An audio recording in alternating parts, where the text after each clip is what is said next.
সিঙ্গুরের আবেগকে 18 বছর পর যে খুঁচিয়ে তোলার চেষ্টা প্রধানমন্ত্রীর এবং বিজেপির, কেন মনে হয়? দেখুন, সিঙ্গুরের আবেগ তুলতে গেলে পরে ওরা আরো গাড্ডায় পড়বে। কেন সিঙ্গুরের কারখানাটা পরিকল্পিত করে তুলে পাঠিয়ে দেওয়া হয়েছে গুজরাটে। হুম। গুজরাটের সানন্দ আজকে একটা অন্ধকারময় গ্রাম ছিল, সেখানে ঝলমল করছে, বহু কারখানা সেখানে জড়ো হয়েছে, যা হয় নিয়ম স্বাভাবিক তাই। সুতরাং আজকে সিঙ্গুরের মানুষ তারা বুঝতে পারছেন, হাড়ে হাড়ে টের পাচ্ছেন যে মমতা বিজেপি এদের যৌথ আন্দোলনের কি সাংঘাতিক পরিণতি তাদের হয়েছে। এখন ওরা ভাবছে যদি সিঙ্গুরকে আমরা বলি আমরা এখানে টাটা ফিরিয়ে আন, বলে সিঙ্গুর বোধহয় ওদের পক্ষে যাবেন সেই দূরের মানুষ। এই একটা মিথ্যে ধারণা থেকে, মানে যারা প্রবঞ্চনা করে তারা সবকিছুর মধ্যেই তো প্রবঞ্চনা খুঁজে বার করার চেষ্টা করে, এটা তারই একটা নিদর্শন, আর কিচ্ছু না। সিঙ্গুরে কি হবে এরকম কোনো ঘোষণা কিন্তু করেননি কি প্রধানমন্ত্রী। করে করবেন? মোদি ঘোষণা করলে বা মমতা ডেকে এনে চপ কাটলে খাওয়ালেই তো শিল্পপতিরা আসবেন না। শিল্পপতি যারা ব্যবসা করেন, তারা টাকা বিনিয়োগ করেন, তারা সেই বিনিয়োগ থেকে তাদের অর্থ লাভ হবে কিনা, ভবিষ্যতে তারা কতটা সেখান থেকে তাদের মুনাফা করতে পারবেন, এই সামগ্রিক বিষয়টা বিবেচনা করেই কিন্তু বিনিয়োগ করেন। বিনিয়োগকর্তারা কোনো নেতার চেহারা দেখে আসে না, এটা মোদিও বোঝে না, বোঝে মানুষকে বোকা বানাতে হয়। মমতা মানুষও বোকা বানিয়ে এদের কথা, এই আর কি। এর জবাব অবশ্য তৃণমূল কংগ্রেসের সাধারণ সম্পাদক অভিষেক ব্যানার্জি দিয়েছেন প্রধানমন্ত্রীকে। বাংলার মানুষ পাল্টায়নি মোদিজি, তার কারণ আপনি বাংলার মানুষকে শাস্তি দিয়ে পাল্টাতে চাইছেন। আপনি চান যাতে বাংলা আত্মসমর্পণ করে, বশ্যতা স্বীকার করে, মেরুদণ্ড বিক্রি করে মাথা নোয়ায়। বাংলার মানুষ পাল্টাবে না। কিন্তু যেটা বিশেষভাবে সিঙ্গুরের মানুষ এখন এত বছর ধরে বুঝতে পারছেন, যেখানে শিল্প হয়নি, কৃষিও হয়নি, আপনার কি মনে হয় যে এই জায়গাটা আরো ভালোভাবে হ্যান্ডেল করা যেত? মানে তৎকালীন বামফ্রন্ট সরকার আরো দেখুন, দক্ষভাবে। তৎকালীন বামফ্রন্ট সরকার আপ্রাণ চেষ্টা করেছিলেন। এই একদল লোক, তারা যারা এই ন্যারেটিভটা তৈরি করে কারখানাটা সর্বনাশ করেছে, তারাই এখন একটা উল্টো ন্যারেটিভ তৈরি করার চেষ্টা করছে যে আরো ভালোভাবে হ্যান্ডেল। কিভাবে ভালোভাবে হ্যান্ডেল? আমি তো বলছি আপনাকে, ওখানে জমি অধিগ্রহণ হয়েছে, 60% লোক তারা জমি অধিগ্রহণের পক্ষে মেনে নিয়েছেন, কেউ আন্দোলন করেনি, কারো কোনো রকম তথাকথিত অনিচ্ছুক তারা নন। ওই 40% তথাকথিত অনিচ্ছুককে ধর করে একটা পরিকল্পিত উপায়ে বাইরের লোকজন নিয়ে গিয়ে একটা অশান্তি তৈরি করা হয়েছে, এবং ওদের লক্ষ্যই ছিল যে কারখানাটা এখানে করতে দেবো না, আর তো কিছু না। ধরুন, জমি আন্দোলন যারা করছেন তারা কি বলতে পারেন, আমাদের ভালো কম্পেনসেশন দাও, আমাদের জমি তোমরা নিচ্ছ, আমাদের ভবিষ্যতে যাতে কর্মসংস্থান হয় তার গ্যারেন্টি সৃষ্টি করো। এছাড়া তো অন্য কিছু প্রশ্ন থাকে না, কারণ জমি তাদের উপার্জনের একটি রাস্তা, এছাড়া আর কিছু নয়। আমি বুঝতাম যে আন্দোলনের ফলে হয়েছে, তুমি 500 টাকা কম্পেনসেশন দিয়েছো, এটাকে 1500 টাকা করো, এটা একটা আন্দোলনের যুক্তি থাকতে পারে। সেটা তো তারা করেননি। এমনকি দেখবেন যে বুদ্ধদেব বাবু প্রায় মমতার কাছে হাত জোড় করে বলেছিলেন যে সিঙ্গুরটা করতে দিন, কারখানাটা হোক। তিনি রাজি হননি, এবং রাজি হননি ওর পেছনে তখন রাজনাথ সিং থেকে আরম্ভ করে, আমি তো বলি এটা আন্তর্জাতিক চক্র। আন্তর্জাতিক চক্র, তার প্রমাণ হচ্ছে মমতা জেতার পর হিলারি ক্লিন্টন চলে এসেছিলেন। ইতিপূর্বে কখনো কোথাও দেখেছেন যে কোনো একটি রাজ্য সরকারের নির্বাচনে কেউ জিতলে পরে আমেরিকার প্রেসিডেন্ট তার দূত চলে আসে? কিন্তু এটাও তো আমরা দেখেছি যে তৎকালীন তৃণমূল সুপ্রিমোর পেছনে শুধু যে বিজেপি আরএসএস ছিল তা তো নয়, হ্যাঁ, বামপন্থী, মেকি অতি বামপন্থীরা ছিল। বামপন্থী অনেক হ্যাঁ, মেকি সংগঠন, বামপন্থী। দল। পুরো গোটা ঘটনাটাই তো নেতৃত্ব দিয়েছে, লোকজন জড়ো করেছে, খুন করেছে মাওবাদীরা। এটাতে কোনো এ নিয়ে কোনো বিতর্কের জায়গা নেই। এই মেকি বামপন্থীরা তখনও এই আন্দোলনটা করেছে এইটাই, যে প্রকৃতপক্ষে একটি বামপন্থী দল একটি সাংবিধানিক কাঠামোর মধ্যে এই কাজটা যদি করে ফেলে, তাহলে একটা নতুন দিগন্ত উন্মোচিত হবে, যেখানে কৃষির উৎপাদনের সুযোগ বেড়েছে, গ্রামগুলোর অর্থনৈতিক স্বাধীনতার সুযোগ হচ্ছে, সেখানে যদি একটা শিল্প হয়, উন্নততর অর্থনৈতিক পরিস্থিতি, এটা ওদের পক্ষে খুব গ্রহণযোগ্য ছিল না। আমরা দেখেছি তো মেকি বামপন্থীরা কি করে। দেখলেন না কিষেনজি, তিনি নাকি এত বড় বিপ্লবী, তিনি বললেন মমতাকে ক্ষমতায় চাই। কেন চাই যায় না? মমতা তাদের হাত ধরে জ্ঞানেশ্বরী হত্যাকাণ্ড করলেন, করেই তথাকথিত বুদ্ধিজীবীদের দিয়ে প্রেস কনফারেন্স করে দিলেন যে সিপিএম করেছে। প্রত্যেকটা ডট যদি আপনি কানেক্ট করেন তাহলে আপনি উৎসটা খুঁজে পাবেন, লক্ষ্যটা খুঁজে পাবেন। কিন্তু পাশাপাশি এই সিঙ্গুরের পরিস্থিতিটা আস্তে আস্তে ঘোরালো হয়ে উঠছে, বা মানুষ যখন বলছেন যে ২ ফসলি বা ৩ ফসলি জমি আমরা দেব না, সেই সময় কি মনে হয় যে মানে যারা গ্রাউন্ড ওয়ার্কার, সিপিএম এর যারা জমিতে কাজ করেন, মানুষ না প্রচারে ভেসে যায়। সেখানকার যারা মূল চাষি হুম, তাদের কি বলা হয়েছিল, কি বোঝানো হয়েছিল, তারা সাধারণ মানুষ খানিক বিভ্রান্ত হয়েছিলেন। কিছুদিন তাদের ডোল দেয়া হয়েছে এবং আপনি অবাক হয়ে যাবেন যখন সুপ্রিম কোর্টে মামলাটা হচ্ছে ল্যান্ড হুম, ট্রাইব্যুনাল, তখন তো আমি তো ছিলাম সেখানে সেই মামলায়।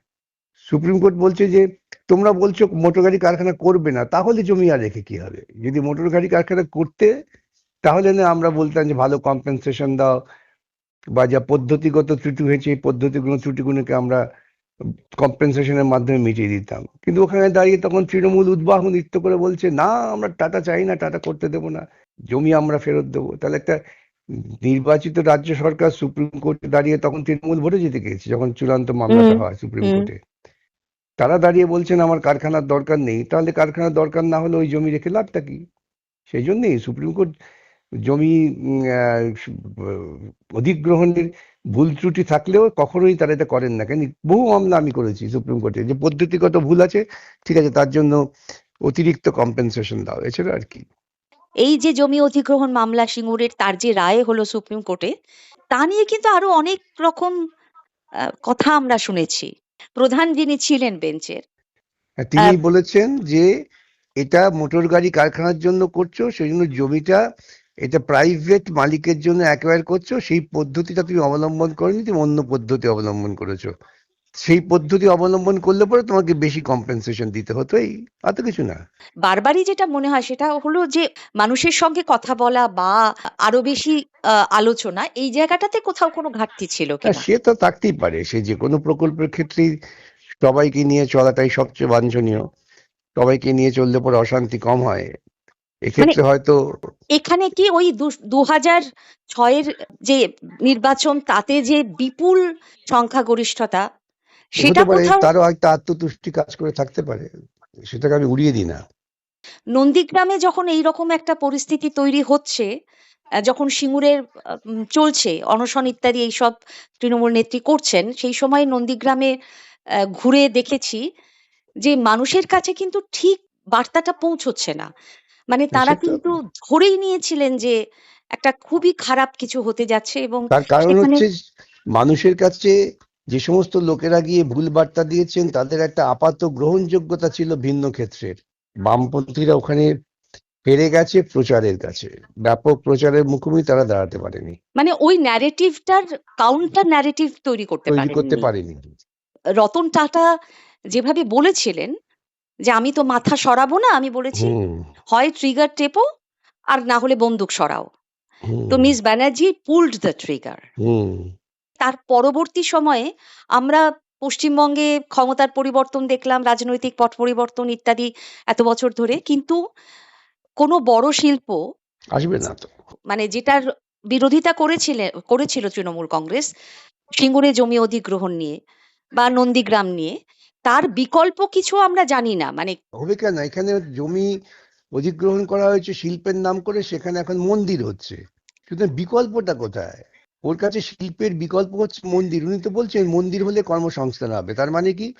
মন্দির হলে চারপাশে কিছু ছোটখাটো দোকান হবে, আর কিছু লোক বাটি নিয়ে ভিক্ষা করার জন্য বসে পড়তে পারবেন, যারা পর্যটকরা আসবেন তারা দেখে টেকে বিকে টিকে দান করবেন, এটা উনি মনে করছেন কর্মসংস্থান। এছাড়া তোর বাইরে যুক্তিসঙ্গত ভাবে তো মন্দির তৈরি হলে কর্মসংস্থান হওয়ার তো কোনো ভিত্তি নেই।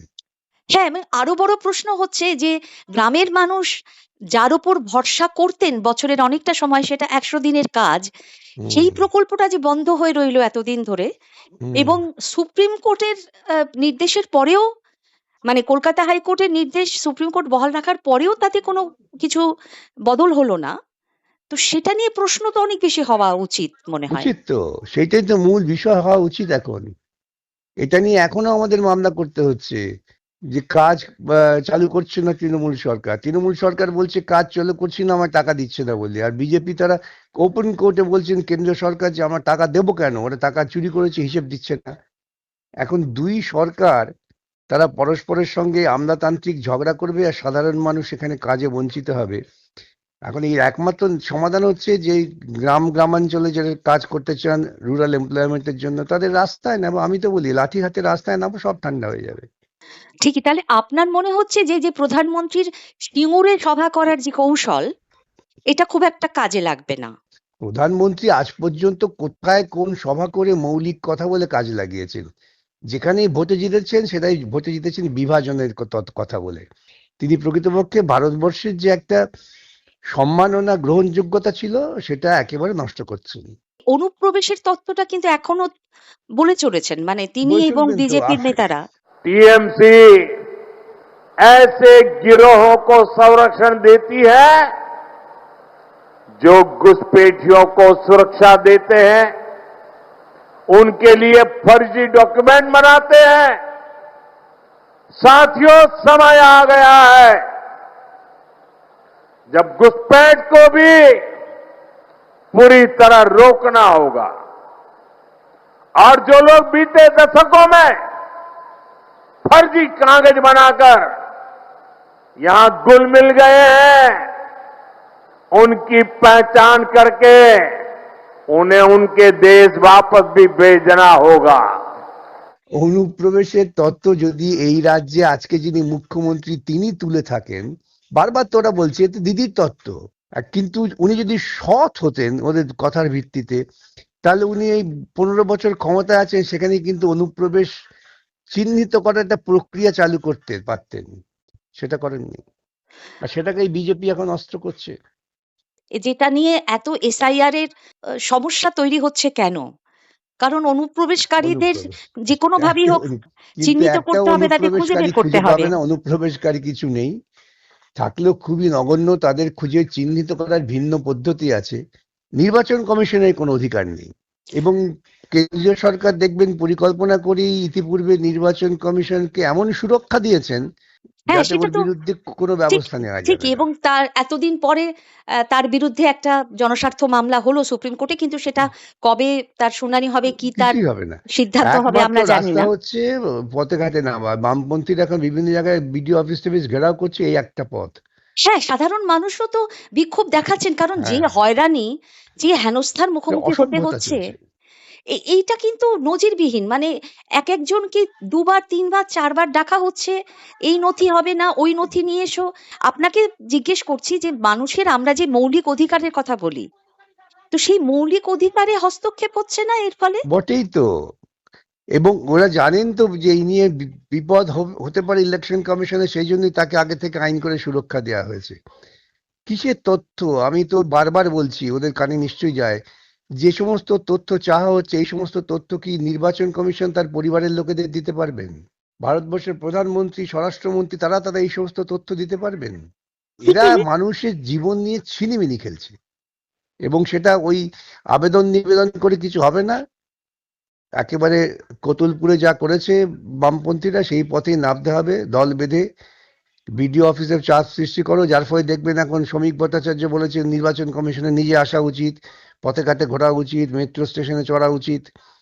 উনি কি অশান্তির সৃষ্টি করছেন মানুষের মধ্যে সেটা উপলব্ধি করা উচিত। সেটা ওরা উপলব্ধি করে নির্বাচন কমিশনকে বিশ্বাস করাতে পারছেন না। ওরা ওদের নেতাকে বলুন না, হোম মিনিস্টার বা প্রাইম মিনিস্টার নির্বাচন কমিশন পাল্টে দিলেই হলো। প্রায় প্রত্যেকদিন নিয়ম বদল হচ্ছে, নতুন নতুন নিয়ম চালু করা হচ্ছে এবং মানুষকে এত হেনস্থা করা হচ্ছে। একটা সুবিধা হচ্ছে, আমি বামপন্থী যে বলতে পারি, মানুষ আর এই ব্যবস্থার উপর ভরসা রাখবে না, মানুষকে অন্য পথ খুঁজতে হবে, মানুষ দ্রুত সেই পথের দিকেই যাবেন। ওদের পরিকল্পনা হচ্ছে যে প্রান্তিক মানুষ ভোট দেবে না, সোজা কথা। প্রান্তিক মানুষ, সংখ্যালঘু মানুষ, এদের ভোটাধিকার কেড়ে নাও। সেই কেড়ে নেওয়ার পরিকল্পনা, এই সমস্ত বাহানা তৈরি করা। কিন্তু আমি আবারও বলি, এতে ওরা বুঝতে পারছে না ওরা যে বিপদ ঘটাচ্ছে। হুম। আগামী দিনে আমরা চাই বা না চাই, মানুষ কিন্তু রক্তাক্ত বিপ্লবের পথেই যাবে যদি এই ধরনের ঘটনা চলতে থাকে।